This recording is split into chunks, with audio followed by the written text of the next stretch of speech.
Hi, it's me again with Corel tips and tricks. Somebody sent me this file. They're saying that when they blend, it goes wonky.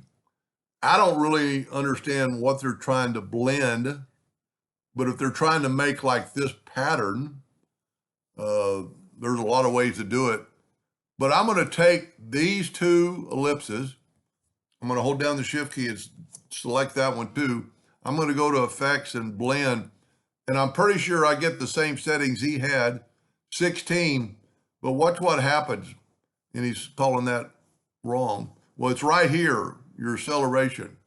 Let's back up and let's put this right there in the middle. And then blend it. And see, this way they're all equal. Now, if I was trying to blend this cube, which for some reason isn't square, let's make it square. Let's make it 4.5 by 4.5. And I might be totally off base. And, you know, if we did 16 on this, this is a curve. So let's try taking these two circles. Doesn't matter where they're at. I always hit T to put them even. And now let's blend them 16 times 4, which isn't going to be enough, is 64. So let's blend them 64 times and hit apply. And then blend along path. There's another way to do this. And then put it on the path and then blend along full path. And you have that right. And I think that's almost perfect. Now, in the blend, these two aren't on the corners. So there's a way around that. Let's do this. Let's back up here. Let's take this shape and let's go. It is already curved. So let's get the shape tool and select all these nodes and right click and break it apart.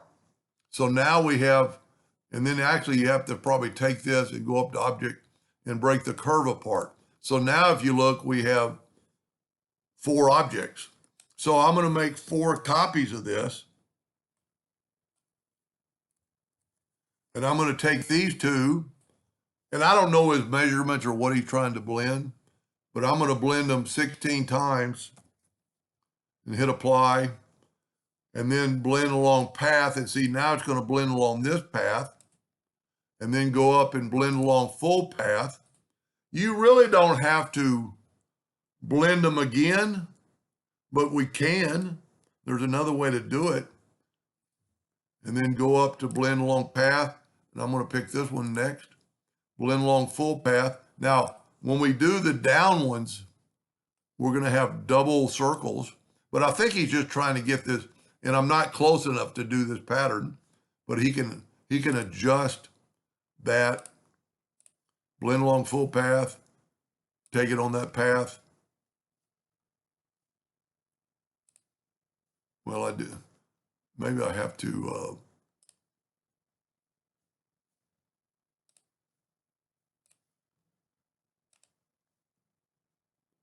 this might not work.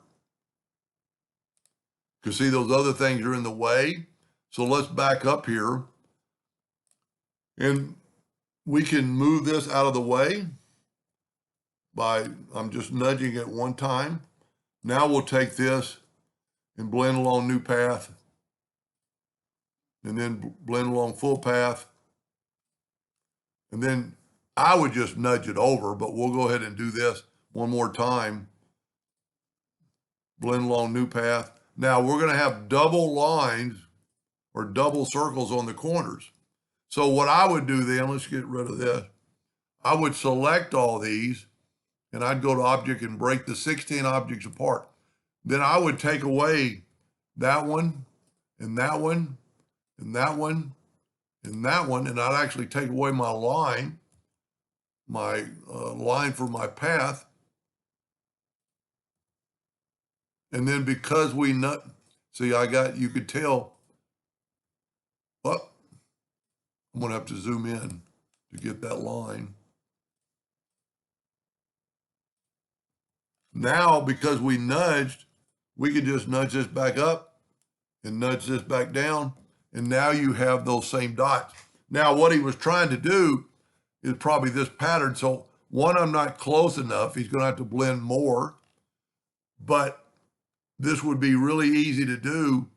I should have kept, well, we made it a 4.5 inch box, thankfully, 4.5. I had unlocked my ratio, so I have to do both numbers. And I'm going to group these together because we're not working the center of the page. Then I'm going to take this, shift select this, and go EC. And let's see if this works.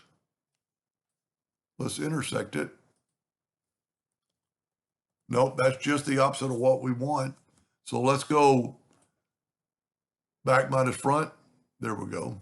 Now, I don't know if he wanted those lines, but so all he has to do is test.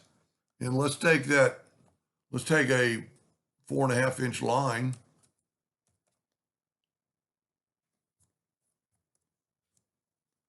And thankfully I have another dot left. So let's make a plus key. I'm thinking the problem was, so let's try 22. And then blend along full path. It's almost like trial and error, but you could measure blend along full path. And see, this way are they touching? No, see, they're not touching yet. So let's blend them. It's surprisingly, I'm going to blend them 24 times. Blend along full path. I missed the path. Blend along full path. See, now they're not quite touching. Then for this to work, you really need them to be touching. So I think one more blend. Let's go 25 times along full path. And then you could do these 4 lines and just rotate them around, if that's what he's trying to do. I always get a little bit confused when people send me, see, these are overlapping, but that really will work in a way. In the way you could fix that, let's take this, select it all, and go up to object and break the blend apart, and then take our line. It's easier said than done. See, I got my line now. Hold down the shift key, make that line longer. And this would just be one way to do it. Then take the virtual segment delete key, holding down your alt key, which will help you draw a straight line. Well, why isn't it cutting it? Oh, you know what? I wasn't holding down the alt key. I was holding down the shift key or something. I was looking and talking, and see, there you go. And I didn't quite get them all. Now that over is just, it is a problem, but you could resize, the dot. Let's just back up here. I didn't mean to take this long on this. Let's resize this dot. The dot is 0.18. I'm going to lock my ratio and make it 0.17 maybe, 0.17. And then delete this one. And then make a copy of that. And then we'll blend them that 25 times. Blend along new path. Blend along full path. See, they're not, you're going to have to just play with the numbers. And he evidently figured that out because he's this far. And I think what his problem was that acceleration was set. And if not, he'll let me know. Hope that helps somebody someday, and thank you for watching.